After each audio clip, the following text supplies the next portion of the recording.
২০ তারিখ শনিবার সন্ত্রাসীর হাতে হত্যার শিকার হওয়া শরীফ ওসমান হাদির শেষ বিদায়কে ঘিরে শুরু হয় ব্যাপক আয়োজন। সকাল ৯টা ৩০ জাতীয় হৃদরোগ ইনস্টিটিউটের হিমঘর থেকে হাদির মরদেহ অ্যাম্বুলেন্সে করে কঠোর নিরাপত্তায় ময়নাতদন্তের জন্য নেওয়া হয় সোহরাওয়ার্দী হাসপাতালে। পুরোটা সময় নিরাপত্তার দায়িত্বে নিয়োজিত ছিল আনসার, পুলিশ, বিজিবি ও সেনাবাহিনীর সদস্যরা।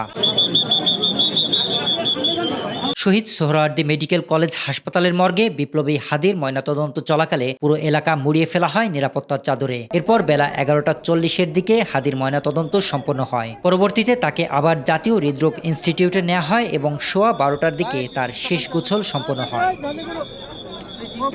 এরপর রাষ্ট্রীয় কড়া নিরাপত্তায় জানাজার উদ্দেশ্যে হাদির মরদেহ বহনকারী গাড়িটি যাত্রা শুরু করে জাতীয় সংসদ ভবনের দিকে। এ সময় দেখা যায় গাড়ির আগে ও পিছে ছুটছে হাজার হাজার অশ্রুসিক্ত মানুষ, যারা শহীদ বিপ্লবী নেতাকে একবার ছুঁয়ে দেখতে না পেয়ে অন্তত তাকে বহনকারী গাড়িটি ছোঁয়ার আপ্রাণ চেষ্টা করছেন। তাদের মধ্যে অনেকেরই শেষ ইচ্ছা অন্তত শেষবারের মতো অ্যাম্বুলেন্সটিকে স্পর্শ করা।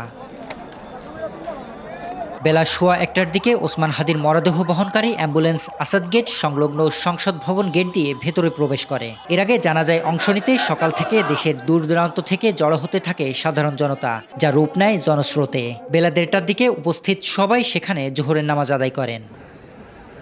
এরপর বেলা ২টার দিকে প্রধান উপদেষ্টা অধ্যাপক মোহাম্মদ ইউনুস উপস্থিত হলে শুরু হয় জানাজার কার্যক্রম। জানাজার আগে ধর্ম উপদেষ্টা আফম খালিদ হোসেন সংক্ষিপ্ত বক্তব্য দেন এবং হাদির জীবনী পড়ে শোনান।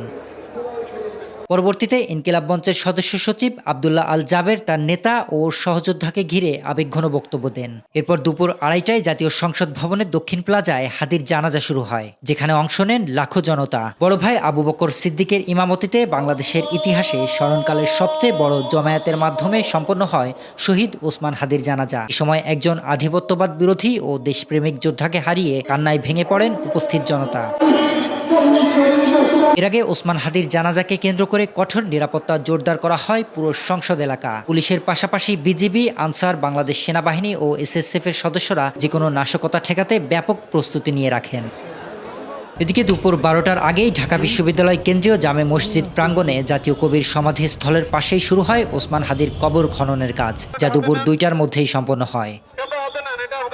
জাতীয় সংসদের দক্ষিণ প্লাজায় জানাজা শেষে হাদির মরদেহবাহী গাড়িটি ঢাকা বিশ্ববিদ্যালয়ের উদ্দেশ্যে রওনা দেয়। সেখানে পৌঁছানোর পর কেন্দ্রীয় জামে মসজিদ প্রাঙ্গণে বিদ্রোহী কবি কাজী নজরুল ইসলামের সমাধিস্থলের পাশেই শুরু হয় দাফনের কার্যক্রম। শুভাকাঙ্ক্ষী ও পরিবারের উপস্থিতিতে সেখানে সমাহিত করা হয় শহীদ বিপ্লবী হাদিকে। বিপ্লবীকে শেষ বিদায় দিয়ে কান্নায় ভেঙে পড়েন পরিবারের সদস্য সহ উপস্থিত জনতা।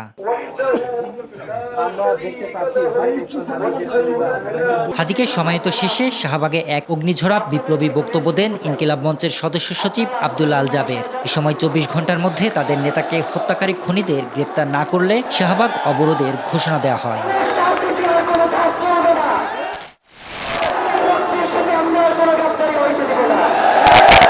শরীফ রাহাত, দেশকাল নিউজ।